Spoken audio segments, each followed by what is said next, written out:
I'm Greg, 32, a construction manager from Seattle.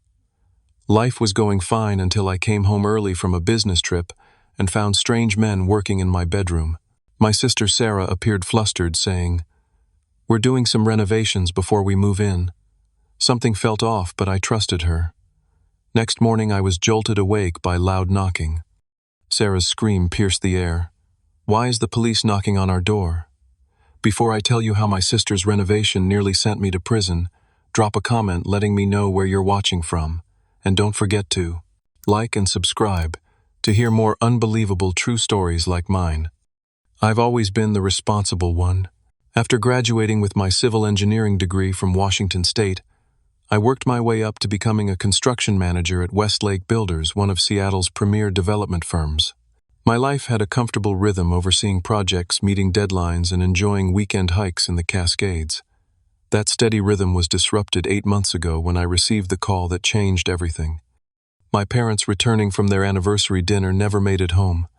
A drunk driver crossed the median on Highway 99, hitting them head-on. They died instantly. The grief hit like concrete blocks, but I had to stay strong. My younger sister Sarah needed me more than ever. Our family home in Maple Leaf, a quiet North Seattle neighborhood, suddenly felt emptier. The two-story Craftsman where we'd grown up now belonged to Sarah and me, though I was the one who moved back in. The house held everything: Mom's garden in the backyard, where she grew heirloom tomatoes, Dad's workshop in the garage, where he taught me to build my first birdhouse, the height marks on the kitchen doorframe tracking our growth. Every corner held memories I couldn't bear to lose. Sarah, 28 and freshly divorced from her husband of 3 years, was struggling. Tyler, her ex, had left her for his personal trainer, leaving Sarah with debt and wounded pride. She'd been living in an overpriced Capitol Hill apartment, barely making ends meet with her graphic design freelance work. When I suggested she move back home temporarily to save money and heal, she hesitated but eventually agreed. "Just until I get back on my feet, Greg," she promised, moving into her old bedroom, while I took the master bedroom our parents had occupied. My job required frequent travel, usually 2 or 3 days a week, inspecting sites across Washington, Oregon, and occasionally California. I didn't mind the travel. Hotels were quiet places to think, and the road gave me space to process my grief. Sarah seemed to appreciate having the house to herself sometimes, too. Our neighbors were decent folks. The Johnsons next door had been there forever, watching Sarah and me grow up. On the other side, the Patels had moved in 3 years ago with their 2 young kids. Across the street, several houses had changed hands recently as the neighborhood gentrified, bringing in younger tech workers with their cold brew coffee and electric cars. Looking back, I should have noticed the warning signs with Sarah. Phone calls that stopped when I entered the room. Friends I'd never met before dropping by and speaking in hushed tones. Cash appearing in her wallet despite her complaints about not finding work. Her mood swings: bubbly one day, withdrawn the next. I attributed it all to her divorce recovery and grief over our parents. We all cope differently, right? "How's the job hunt going?" I'd ask. "Getting some bites," she'd say vaguely. "Had a promising interview last week." I never pressed. Maybe that was my first mistake. That Tuesday in April, I was in Portland, scheduled to spend 3 days reviewing a problematic apartment complex renovation. Around noon, I received a call that the client had pulled funding, and the project was suspended indefinitely. "No point in you staying down there, Greg," my boss said. "Head back to Seattle and we'll reassign you next week." I considered calling Sarah, but then thought better of it. Why not surprise her? Maybe we could grab dinner at that Thai place she liked. I hadn't been the most present brother lately, too consumed with work and grief. This could be a chance to reconnect. The drive back to Seattle took just under 3 hours. Traffic was light, and spring sunshine warmed the Cascades, painting the landscape in vibrant greens. I felt lighter somehow, like things might finally be looking up. Little did I know I was driving straight into a nightmare that would test my faith in family, force me to question everything I thought I knew about my sister, and eventually put me on the wrong side of a police interrogation table. I pulled into our driveway around 4:30 in the afternoon. Cherry blossoms from our neighbor's tree had scattered across our lawn, creating a pink carpet that reminded me of how much Mom had loved spring. The day was unusually warm for April in Seattle, hitting the mid-70s, and most neighbors had their windows open to catch the breeze. What caught my attention immediately was the white, unmarked van parked in our driveway blocking my usual spot. The van looked weather-dense on the passenger door mud, splattered across the wheel wells, and a ladder rack on top without any actual ladders. No company name or logo adorned its sides. I parked on the street figuring Sarah must have hired handymen for some minor repairs. As I approached the house, I heard muffled thumping sounds coming from upstairs, like furniture being moved or walls being hammered. The front door was unlocked, unusual for our neighborhood despite its relative safety. I stepped inside, calling out, "Sarah, I'm home early." No response came, but the noises upstairs continued. I set down my overnight bag in the hallway and headed up the stairs, noticing fine white dust on the steps. The sounds were coming from my bedroom at the end of the hall. The door stood partially open. I pushed it wider and froze. 3 men in work clothes were inside, but this was no ordinary renovation scene. My bedroom had been transformed into what looked like a construction disaster zone. 2 sections of drywall had been cut away, exposing the wooden studs inside. My hardwood flooring had been partially pried up near the closet, revealing the subflooring beneath. Power tools lay scattered across plastic sheeting that protected what remained of my floor. The men themselves were as puzzling as their work. One was tall and lanky with a sleeve of tattoos visible beneath his rolled-up shirt. Another was heavyset with a thick beard and a baseball cap pulled low over his eyes. The third, younger than the others, had nervous energy about him, constantly shifting his weight from one foot to another. What struck me most was their reaction to my appearance. Rather than the casual acknowledgement you'd expect from legitimate contractors, they exchanged quick, alarmed glances. The youngest one immediately set down the drill he was holding and stepped away from the wall. "Who are you?" the bearded man asked, his tone more accusatory than curious.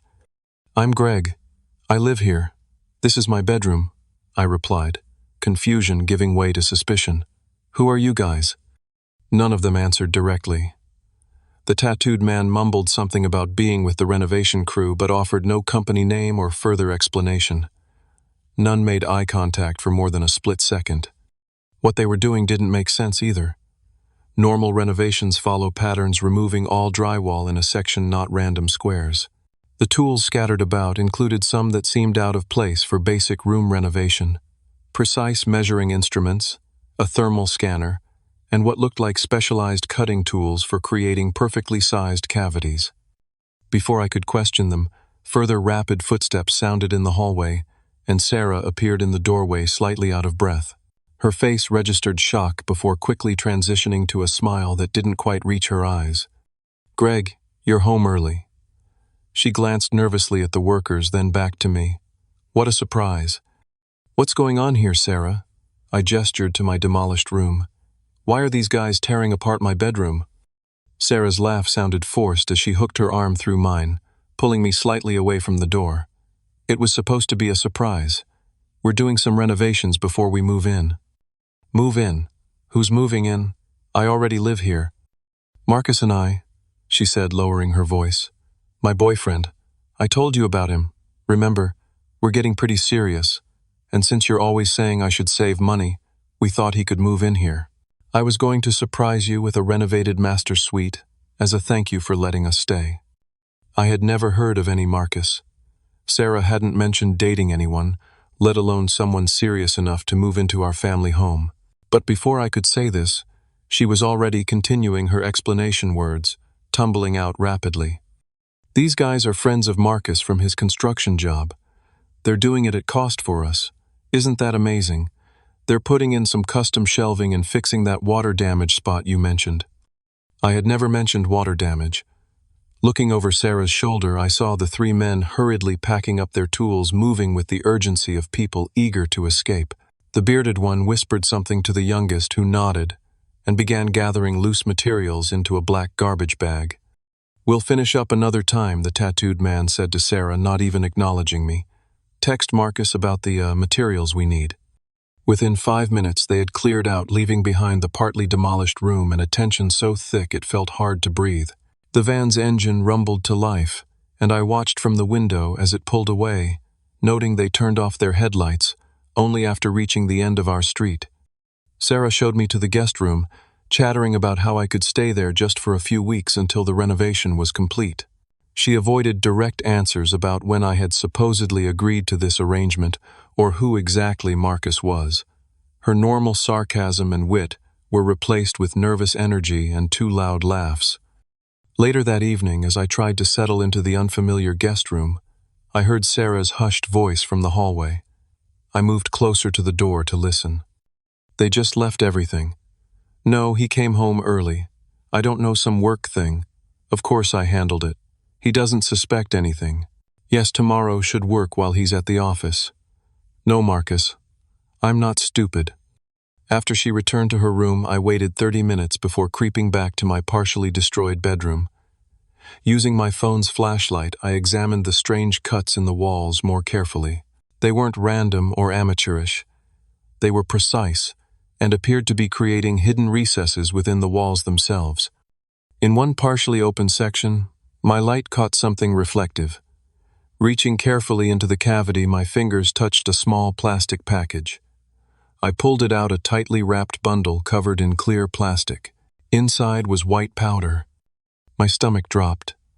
This wasn't about renovation. This wasn't about a surprise for me. This was something far more dangerous, and my sister was in the middle of it.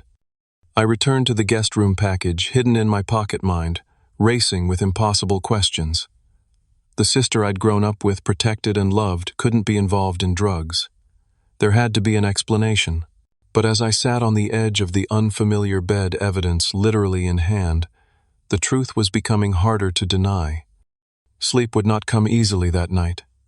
I sat on the edge of the guest bed for hours, the small package of white powder like a hot coal in my pocket.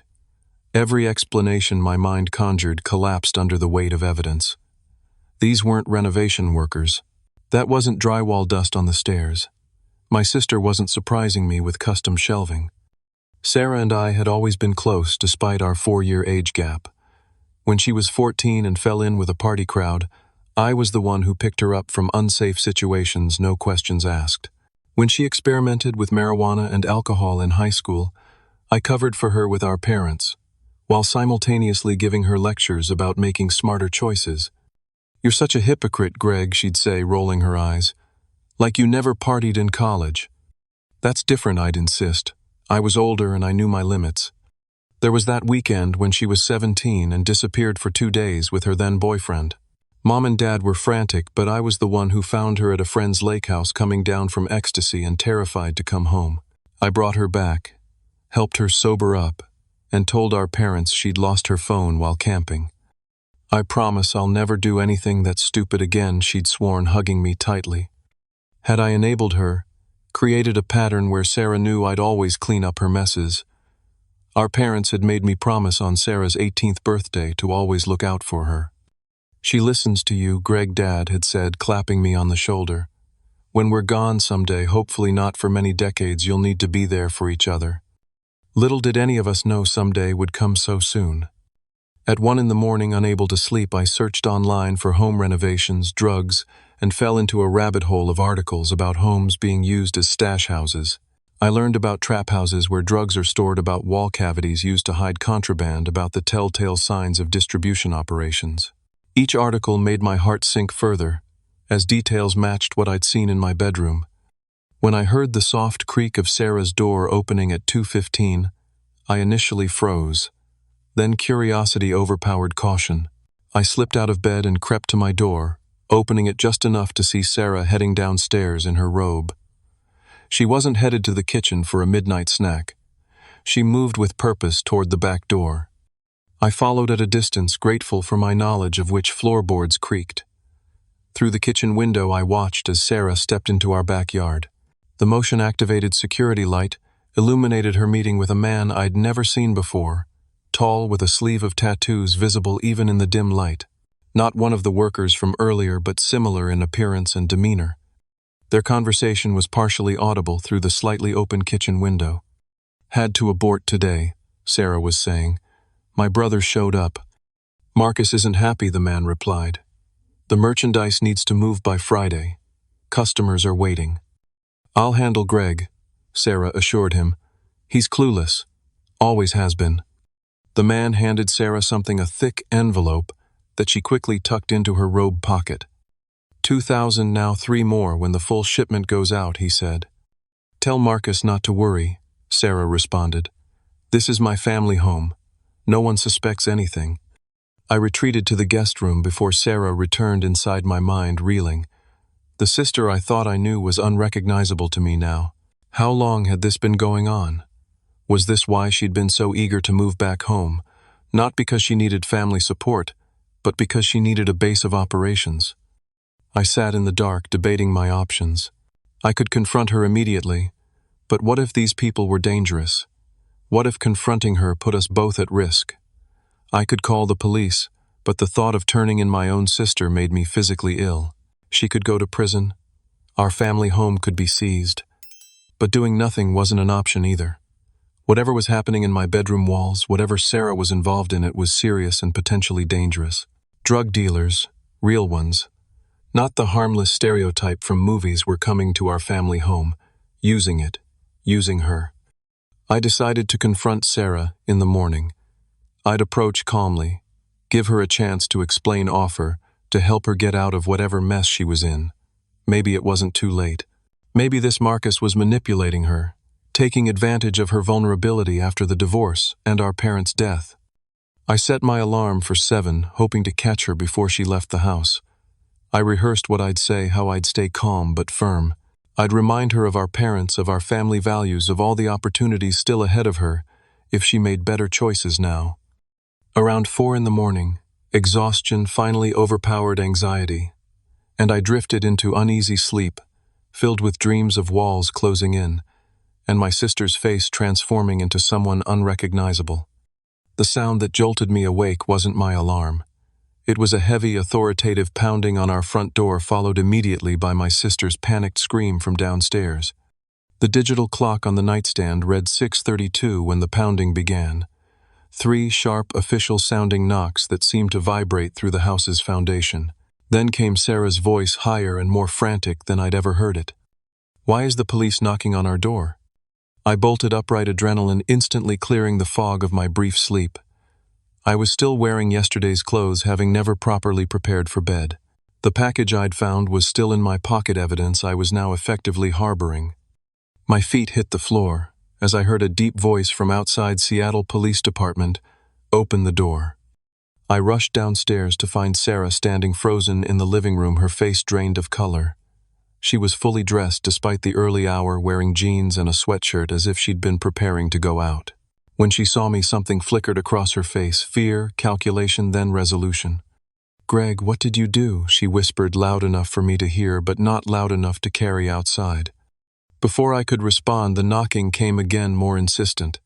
I moved toward the door, but Sarah grabbed my arm. "Don't open it," she hissed. "They're not going away, Sarah," I said, pulling free from her grip. "We need to talk to them."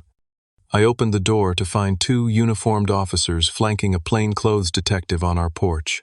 The detective was a solidly built man in his 40s, with close-cropped salt and pepper hair and eyes that seemed to catalog everything they saw. "Gregory Lawrence?" he asked, already knowing the answer. "Yes," I confirmed. He held up a badge and identification card. "Detective Miguel Martinez, Seattle PD Narcotics Division. These are Officers Thompson and Reeves. We have a warrant to search these premises." He handed me a document that I took with trembling hands. My construction management experience had taught me to review documents carefully before proceeding with any project, but the legal terminology swam before my eyes. I caught phrases like probable cause and suspected narcotics trafficking and all rooms and containers within the dwelling. "There must be some mistake," I said, aware of how cliché it sounded even as the words left my mouth. "No mistake, sir." Detective Martinez replied, his tone professional, but leaving no room for argument. "Please step aside." The officers entered our home, and Officer Thompson asked us to sit on the living room couch while Detective Martinez read us the warrant in full. Sarah sat rigidly beside me, her earlier panic now replaced with an eerie calm. "This is ridiculous," she said, her voice steady but artificially bright. "We don't have drugs here. This is our family home." Detective Martinez gave her a long look before responding. We've been conducting surveillance on this residence for the past 3 weeks, ma'am. We have reason to believe this property is being used to store and distribute controlled substances. 3 weeks, I echoed, my mind racing. That timeline coincided with when Sarah had started acting strangely, the secretive phone calls, the unexpected visitors. The detective turned to me. Mr. Lawrence, our information suggests you've been traveling frequently. Is that correct? Yes, for work. I'm a construction manager. Convenient expertise for someone modifying a house for hidden compartments, he noted dryly. Officer Reeves had already headed upstairs while Officer Thompson began methodically searching the ground floor.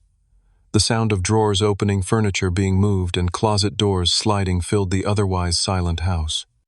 This is all a big misunderstanding, Sarah insisted, her voice taking on a desperate edge. We were just doing some renovations. Greg can tell you he saw the workers yesterday. Detective Martinez raised an eyebrow. Workers? What company? Sarah looked at me expectantly, but I couldn't back her lie. I don't know what company they were with, I admitted. They didn't say. They're friends of my boyfriend, Sarah jumped in. They were doing us a favor. Your boyfriend's name? Martinez asked. A heartbeat of hesitation. Marcus Wilson. The detective made a note in his small notebook, but something in his expression told me the name wasn't new to him. Officer Reeves Martinez called up the stairs.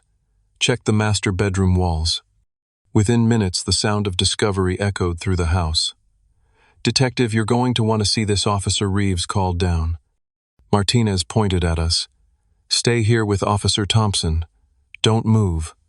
10 minutes later, he returned downstairs, his expression grim. In his gloved hands were multiple plastic packages, similar to the one I'd found at least a dozen, possibly more. We've found approximately 2 kilograms of what appears to be cocaine, hidden in multiple wall cavities in the upstairs master bedroom, he announced formally. Additionally, we've discovered approximately $47,000 in cash, concealed in a modified floorboard compartment. Sarah gasped beside me, but I couldn't tll if it was genuine shock at the amount or practiced theatrics. That's not ours, I said automatically. I had no idea that was there.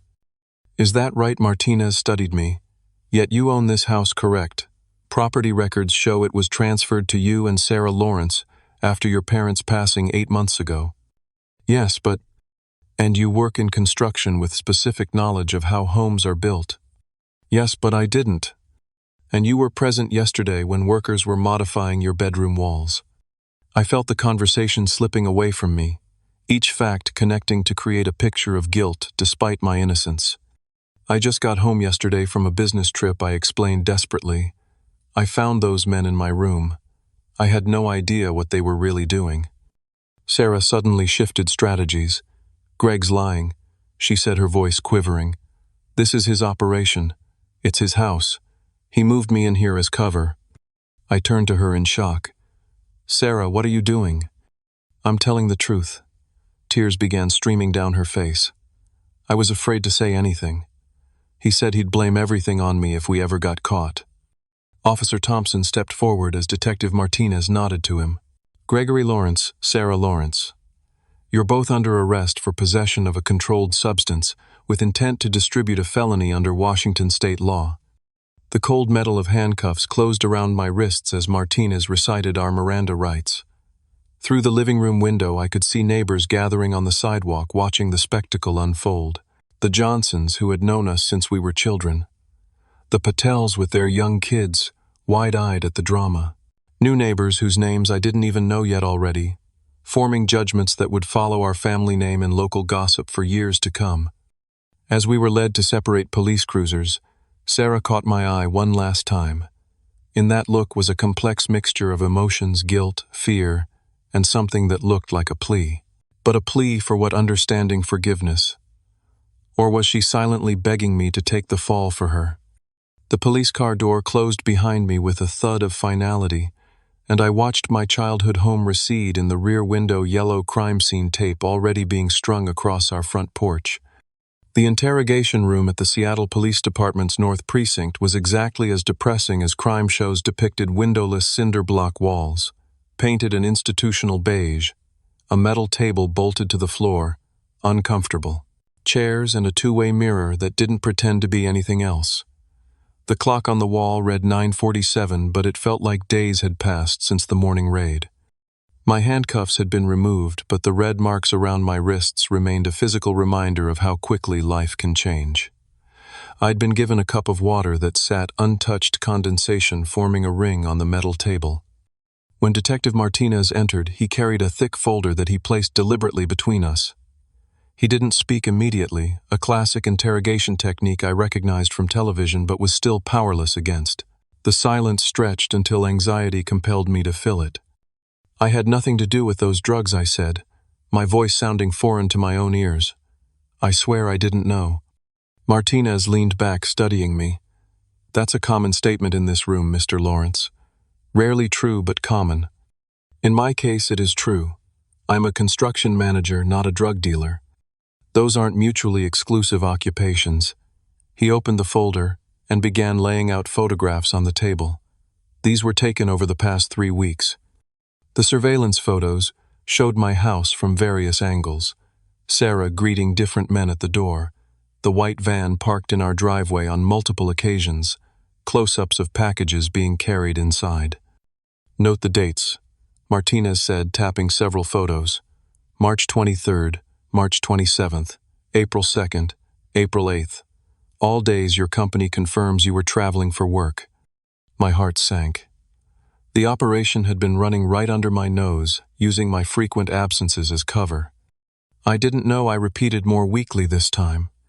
Your sister claims this was your operation, that you designed the wall cavities, scheduled the deliveries during your supposed business trips, and used her as a front." "That's absurd," I felt. A surge of anger break through my shock. Sarah's lying to save herself. "Maybe." Martinez didn't sound convinced. "But here's what we know for certain.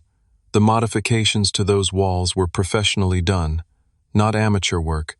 The cavities were precisely sized and reinforced. Someone with construction knowledge designed them." "Not me," I insisted. "The operation required a secure location, minimal neighbor suspicion, and regular access. Your family home with its established history in the neighborhood was perfect. Your frequent travels provided coverage for activities." He laid out more photos, close-ups of the wall cavities in my bedroom, the hidden compartment under the floorboards, the packages of drugs and stacks of cash.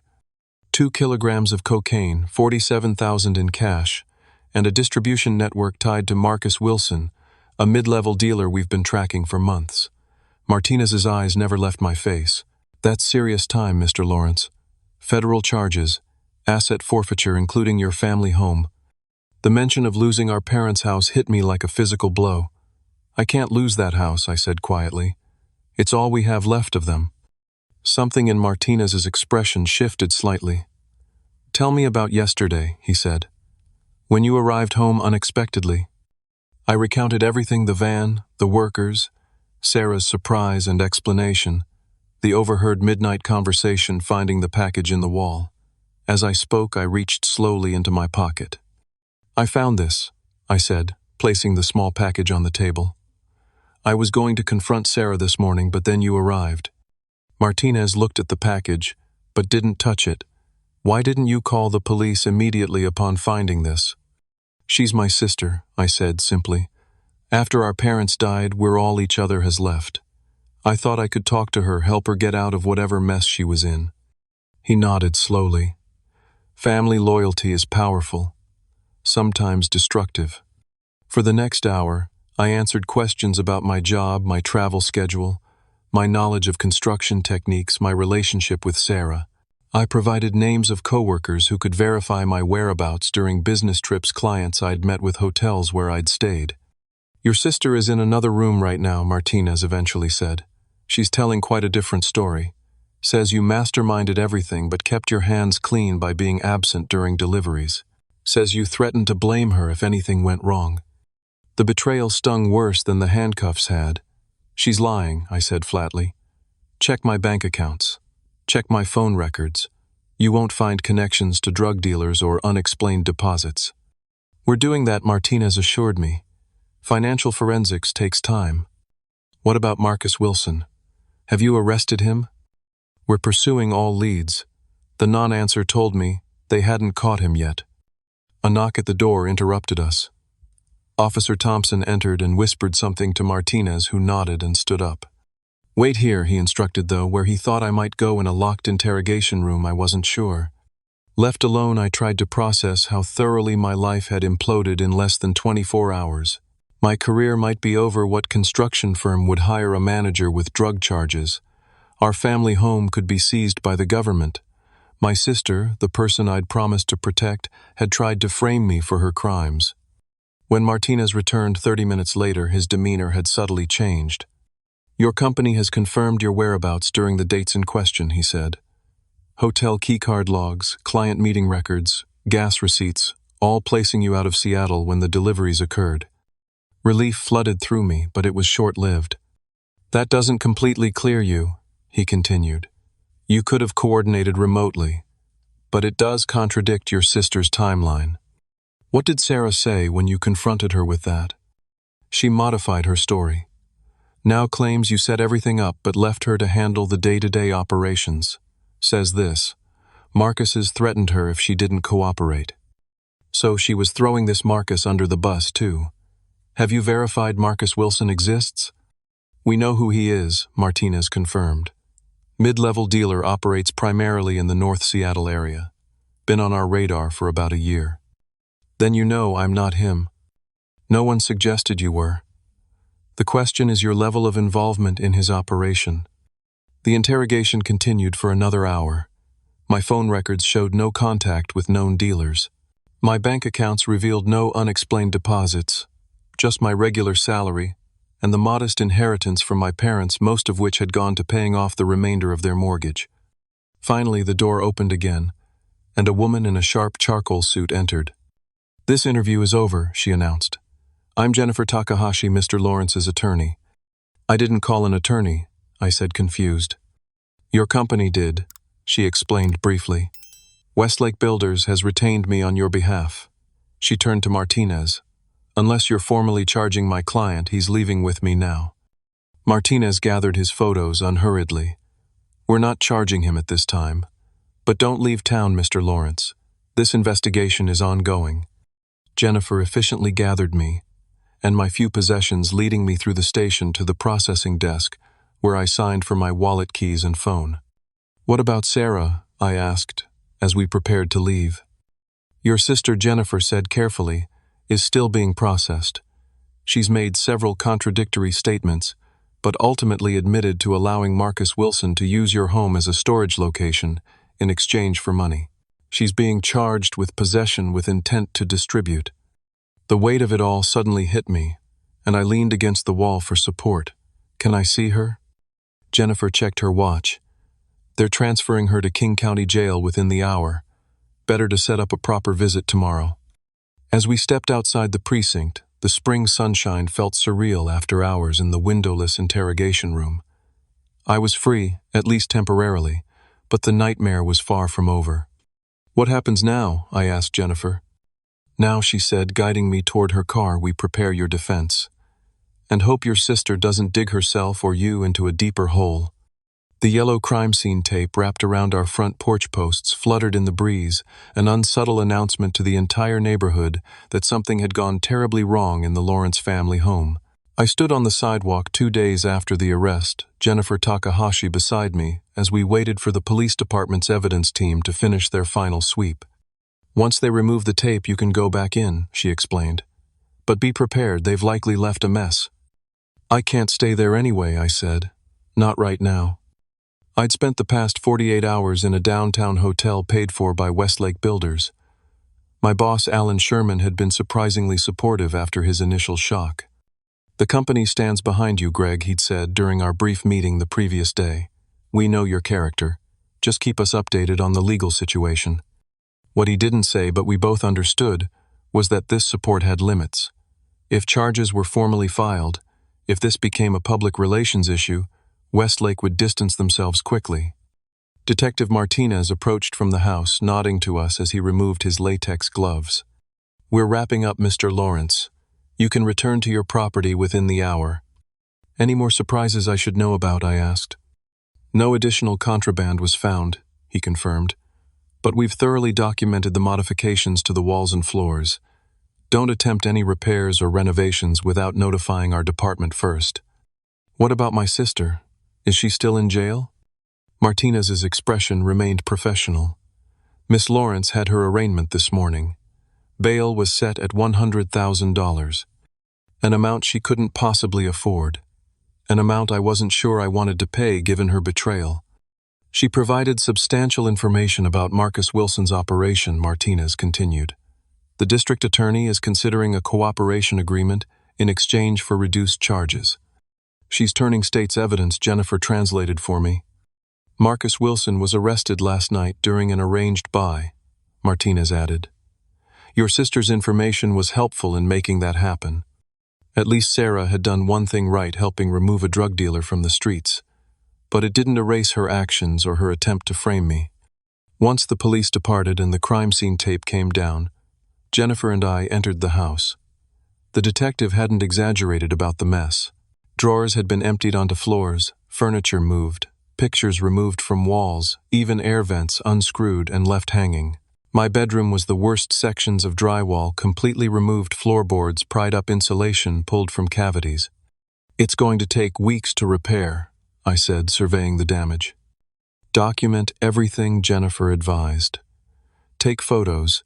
Keep receipts for repairs. If you're cleared completely, you might be able to file for compensation. That if hung heavy in the air between us. After Jennifer left, I wandered through the empty house, seeing it through new eyes. The home that had represented security and family now felt tainted. In the kitchen, I found Sarah's coffee mug in the sink, a smear of her pink lipstick on the rim, such a normal, everyday object now connected to an unrecognizable version of my sister. The next morning, I visited Sarah at the King County Correctional Facility. The visiting area was a sterile room with bolted-down metal tables and plastic chairs.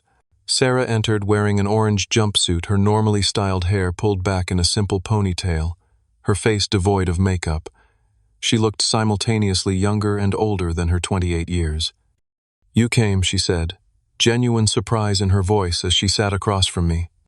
I almost didn't, I admitted. Silence stretched between us, weighted with betrayal and unasked questions. Why, I finally managed. Just one word, but it contained multitudes.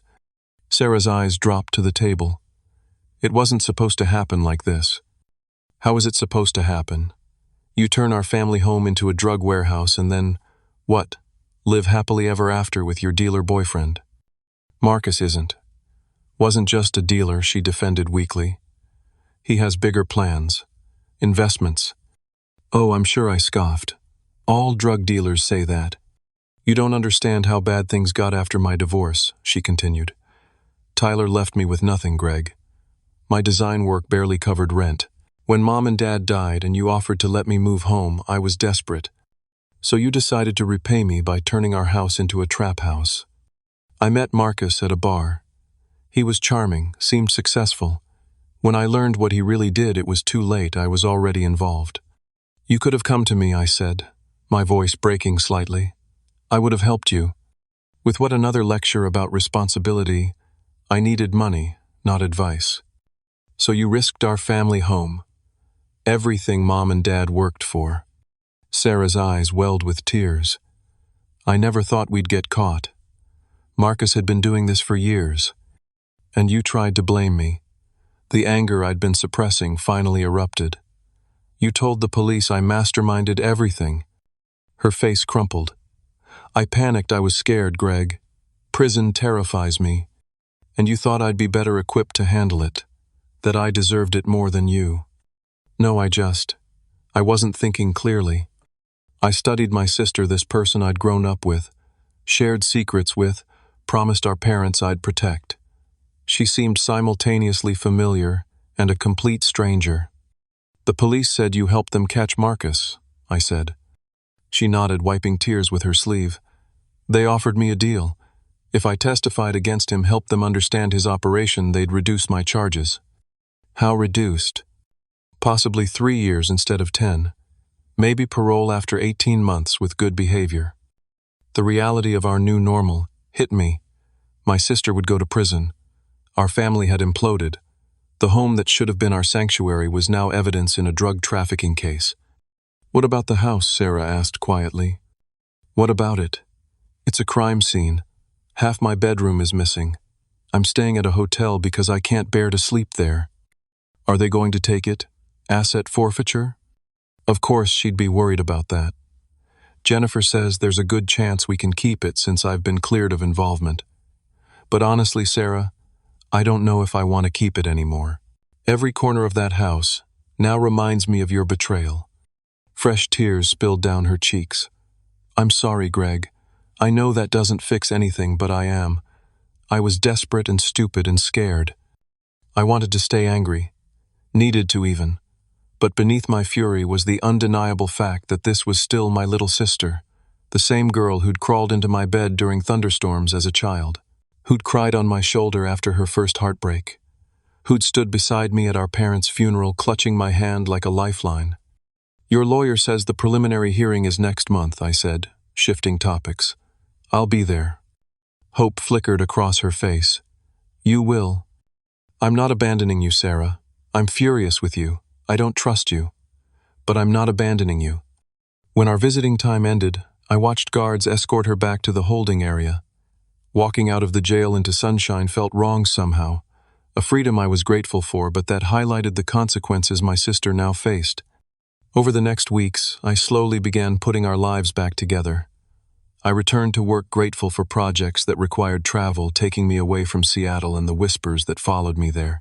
I hired contractors to repair the damage to the house, supervising the work personally to ensure no unwanted modifications were included. Neighbors' attitudes ranged from awkward sympathy to obvious avoidance. The Johnsons, bless them, brought over a casserole like someone had died. In a way, something had our family's reputation, our sense of security, my blind trust in my sister. Through Jennifer, I arranged for Sarah to have a decent defense attorney. Not to help her escape consequences she needed to face those, but to ensure the punishment fit her actual crime, not the exaggerated version the prosecution might paint. As I sorted through Sarah's belongings one evening, boxing up what she'd need in prison versus what could be stored, I found a framed photo she kept on her nightstand. Sarah and me at her college graduation, arms around each other, both smiling broadly. Our parents had taken the picture, their shadows just visible at the edge of the frame. I sat on her bed holding that frozen moment from a simpler time, and finally allowed myself to cry for everything we'd lost. 6 months passed with the steady rhythm that time insists upon even when lives are in chaos. Seasons changed, spring warmth giving way to Seattle's glorious summer, then the first hints of fall coloring the trees in our neighborhood. The world continued turning despite the Lawrence family drama. Sarah had been sentenced to 3 years at the Washington Corrections Center for Women in Gig Harbor, with possibility of parole after 18 months. Her cooperation against Marcus Wilson, who received a 12-year sentence, had indeed earned her leniency from the judge. My initial anger had gradually transformed into something more complex: disappointment, mixed with compassion, boundary setting tempered with forgiveness. I drove the 80 minutes to Gig Harbor every other Sunday for visiting hours, watching my sister slowly change in that environment. "The counseling program here is actually good," she told me during today's visit, her face looking healthier than it had in months. "I'm working through a lot of stuff, not just the drug charges, but my divorce, losing mom and dad, all of it." "That's good," I said, meaning it. "You seem more present." "Clear-headed," she agreed. "No alcohol, no drugs, no toxic relationships. Forces you to actually deal with your emotions instead of numbing them."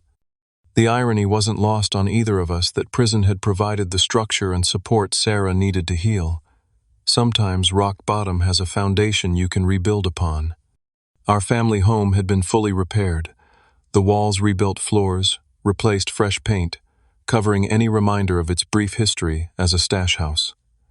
After much soul-searching, I decided not to sell it. The house itself hadn't betrayed us. It had been a silent witness to human failings. It deserved a second chance, too. My professional life had eventually stabilized. After a temporary reassignment to office-based projects, Westlake had gradually returned me to field management. Alan had taken me aside after the first successful completion. "You've handled this whole situation with remarkable professionalism, Greg," he'd said. The company appreciates that. Translation: thank you for not becoming a liability. The neighborhood had largely moved on to newer gossip. The Johnsons still checked on me regularly, bringing occasional baked goods, with the transparent excuse of making too much. The Patel's children had resumed cutting across our lawn, as a shortcut to the park, a small but meaningful sign that we weren't being treated as pariahs anymore. Not everything had healed so neatly. I'd developed a heightened awareness of security that bordered on paranoia, installing cameras, changing locks, questioning repairmen's credentials. I started seeing a therapist to work through trust issues that had seeped into every relationship in my life. Sarah and I had established new boundaries for when she would eventually be released. She wouldn't be moving back into the family home. A halfway house would provide the transition she needed.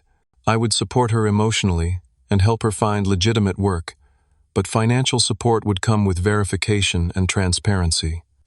"I'm thinking about getting certified in graphic design while I'm in here," Sarah said during our visit.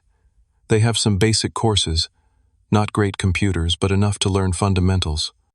"That's a good idea," I encouraged. "Your talent was never the issue. It was the business side you struggled with. And the not getting involved with drug dealers side," she added with a sad smile.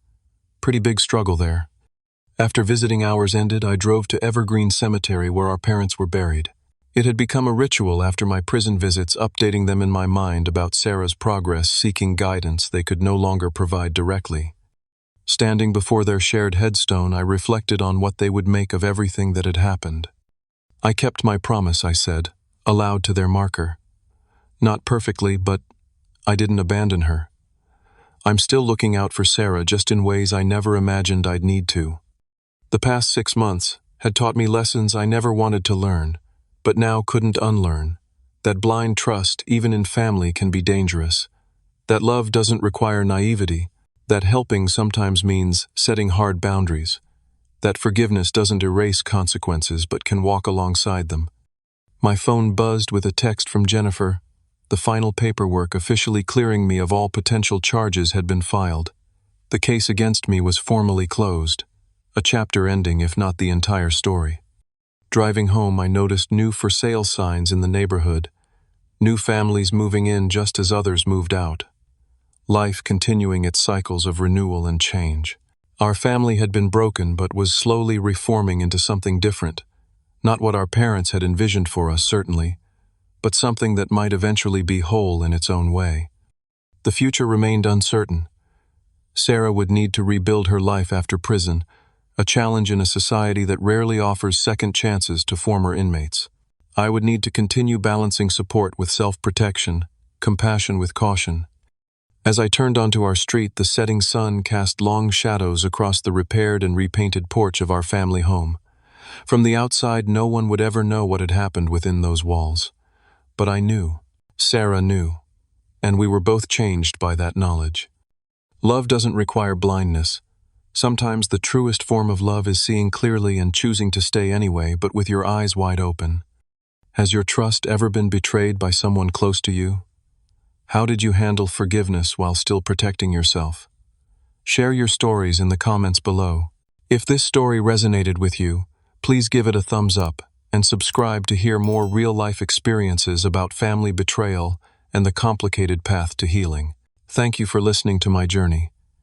May your own paths forward be marked with wisdom and peace.